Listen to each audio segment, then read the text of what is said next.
옛날 옛적 한반도의 서쪽 해안가에 자리 잡은 서산 지역에는 사람과 자연이 어우러져 평화로운 삶을 영위하던 작은 마을이 있었습니다. 이 마을은 탁 트인 바다와 푸른 산으로 둘러싸여 있으며 천연의 아름다움을 간직하고 있었습니다. 그러나 무엇보다도 이 마을을 특별하게 만든 것은 바로 전설적인 물소시였습니다. 물소시는 마을 외곽에 위치한 깊은 숲속 광대한 초원 한가운데에 자리 잡고 있었습니다. 이 샘물은 마치 누군가가 신비로운 힘으로 솟아나게 한 듯 사계절 내내 맑고 깨끗한 물줄기를 뿜어내고 있었습니다. 동네 사람들은 이 샘물을 영혼의 정화수라고 부르며 크고 작은 문제가 생길 때마다 이곳을 방문하여 마음을 정화하곤 했습니다. 어느 날 서산에 새로운 주민이 이사를 왔습니다. 그의 이름은 지호였고 그는 서울에서 바쁜 삶을 살아가다 마음의 평화를 찾기 위해 이 마을로 이주해 왔습니다. 새로 옮긴 곳에서의 생활에 적응하던 중 지호는 마을 사람들로부터 물소시에 대한 이야기를 듣게 되었습니다. 그는 샘물이 가진 치유의 힘에 강하게 끌렸고 직접 체험해 보기로 결심했습니다.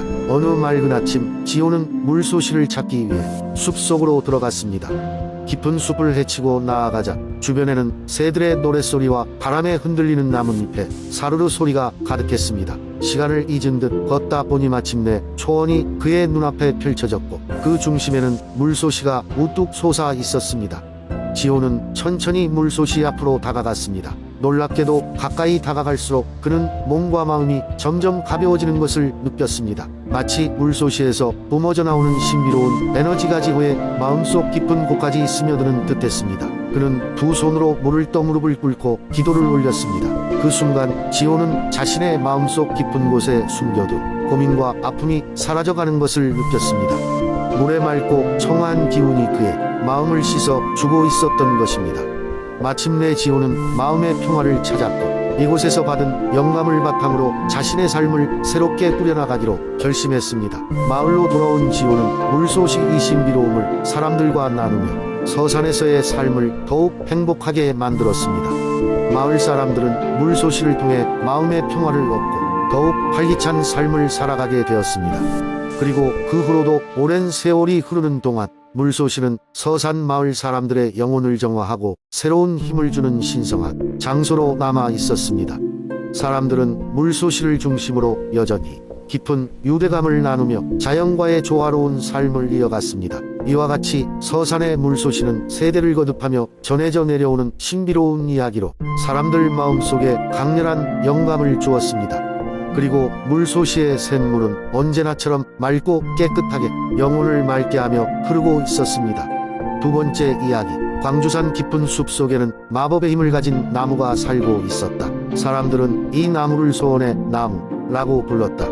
이 나무는 100년마다 단 한 번 그 나무를 찾아오는 사람의 소원을 들어준다고 전해진다. 그리고 올해가 바로 100년째가 되는 해였다. 광주에는 한결이라는 소년이 살고 있었다. 그는 항상 병약한 어머니를 돕기 위해 고된 농사일을 도맡아 하고 있었지만 그의 마음 깊은 곳에는 언제나 어머니를 더 잘 보살필 수 있는 방법을 찾고자 하는 소망이 자리 잡고 있었다. 한결은 이 전설을 듣고 이 소원의 나무를 찾아가기로 결심했다. 그는 광주산의 숲이 얼마나 깊고 험난한지 잘 알고 있었지만 어머니를 위한 마음에서 용기를 냈다. 여름의 어느 날 한결은 이른 새벽에 일어나 준비를 마치고 숲으로 향했다. 길을 나서기 전 그는 아버지가 물려준 작은 둥글과 몇 가지 먹을 거리를 챙겼다. 광주산 숲의 입구에 다다르자 그의 가슴은 기대와 두려움으로 뛰기 시작했다. 숲 안은 어둡고 우스스했지만 그가 한 발 한 발 숲 안으로 들어가자 그 안에 자연의 소리와 신비로운 기운에 압도되기 시작했다. 몇 날 며칠을 걸어간 끝에 한결은 어느새 나무의 이야기가 전해지는 그 장소에 다다랐다. 그곳에는 다른 나무들과 다른 아름다운 자태의 거대한 나무가 서 있었다. 나무의 주변에는 조그만 연못이 있었고 꽃들이 만발해 있었다. 한결은 그 나무 앞에 서서 조심스레 자신의 소원을 중얼거렸다. 어머니의 건강을 되찾고 우리가 함께 오래 살 수 있게 해주세요. 그러자 신비로운 일이 벌어졌다. 나무의 잎사귀들이 바람에 흔들리면서 마치 누군가의 목소리처럼 은은한 소리가 들려왔다. 나는 너의 진실한 마음을 느꼈다.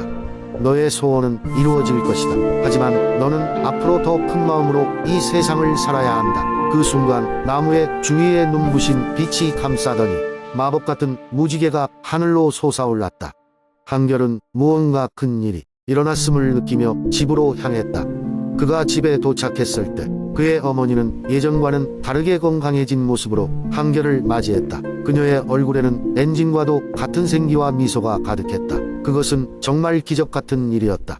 그 후 광주 마을 사람들은 매년 그 나무를 찾아가며 진심으로 감사의 마음을 전했다.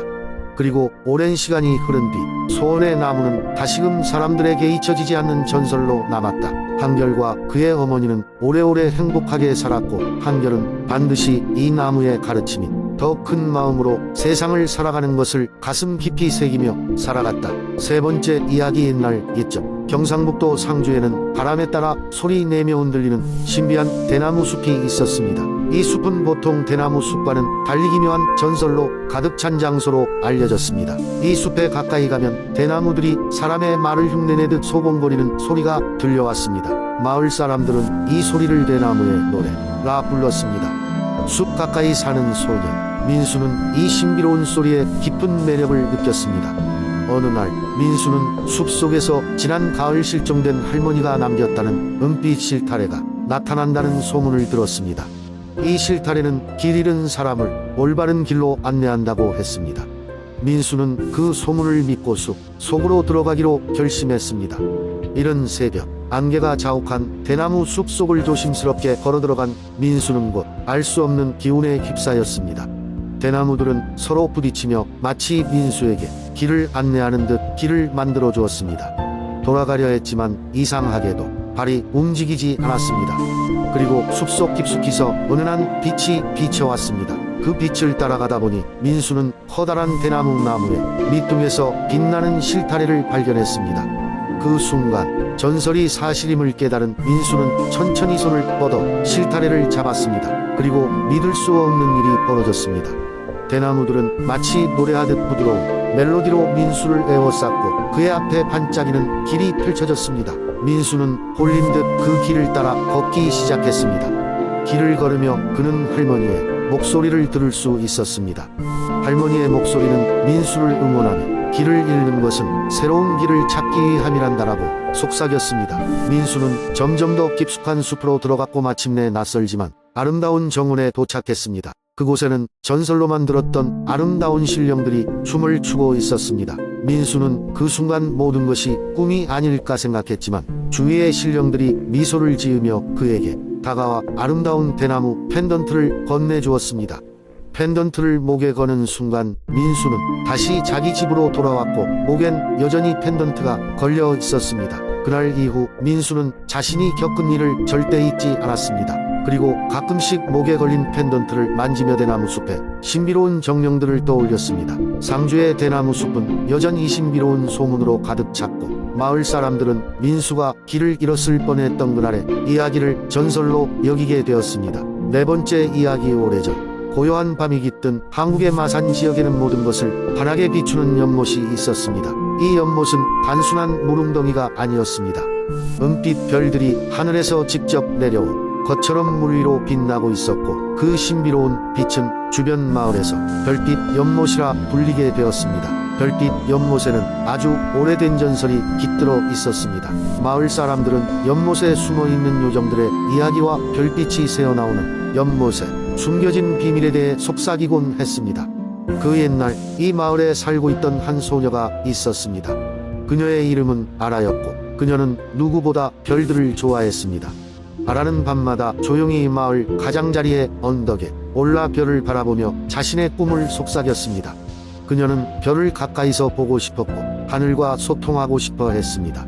그러던 어느 날 밤 아라는 언덕에서 내려와 별빛 연못가를 산책하던 중 연못의 중심에서 이글거리듯 밝게 빛나는 하나의 커다란 별을 발견했습니다. 그 별은 다른 별들과는 달리 마치 아라에게 말을 건네는 것처럼 빛을 깜빡였습니다. 호기심 많은 아라는 연못 가장자리까지 다가가 그 별의 속삭임에 귀를 기울였습니다. 그러자 별이 말을 걸었습니다. 소중한 소녀여, 나의 빛은 너를 위한 것이며 내가 바라는 소원을 이루어줄 수 있단다. 다만 하나의 조건이 필요하다. 너의 진심과 순수한 마음을 이 연못에 바쳐야 한단다. 아라는 겁내지 않고 별의 요구를 받아들였습니다. 그녀는 진심 어린 마음으로 자신의 꿈과 소원을 별에게 털어놓았습니다. 하늘을 날고 싶어요. 저도 별들처럼 높이 날아 하늘을 가득 채우고 싶어요. 별은 아라의 뜨거운 열망을 느끼고 따뜻하게 빛났습니다. 그리고 아라가 자신을 물에 던지지라도 하겠다는 결심을 보이자 별빛 연못은 마법처럼 빛을 발하고 연못에 물이 거세게 일렁이기 시작했습니다. 아라는 연못에 발을 담그자마자 물속으로 빨려 들어갔고 그곳에서 그녀는 상상도 할 수 없던 신비로운 경험을 하게 되었습니다. 그녀의 주변은 온통 별빛으로 가득했고 별들은 그녀를 감싸 안고 높이 올랐습니다. 하늘은 아라에게 자신이 원하는 공간이자 꿈을 이룰 수 있는 무대가 되어 주었습니다. 아라는 하늘을 날며 자신의 마음, 속꿈을 별들에게 전파했습니다. 시간이 흐르자 아라는 연못 위로 천천히 내려왔고 연못은 다시금 고요를 되찾았습니다. 하지만 아라는 더 이상 평범한 소녀가 아니었습니다. 그녀의 눈에 비친 세상은 더욱 거대하고 넓어 보였습니다. 그녀는 자신의 경험을 마을 사람들과 나누었고 마을 사람들도 별빛 연못을 통해 자신의 꿈을 발견하고자 매일 밤 찾아오곤 했습니다. 이후로도 마산의 별빛 연못은 꿈을 간직한 사람들이 찾아와 속삭임을 나누며 희망을 품게 되는 장소로 남아 전설처럼 전해져 오고 있습니다. 별빛 연못은 여전히 그곳에 자리 잡고 있답니다. 어쩌면 지금도 밤하늘을 향한 소원을 이루어주기 위해 기다리고 있을지도 모릅니다.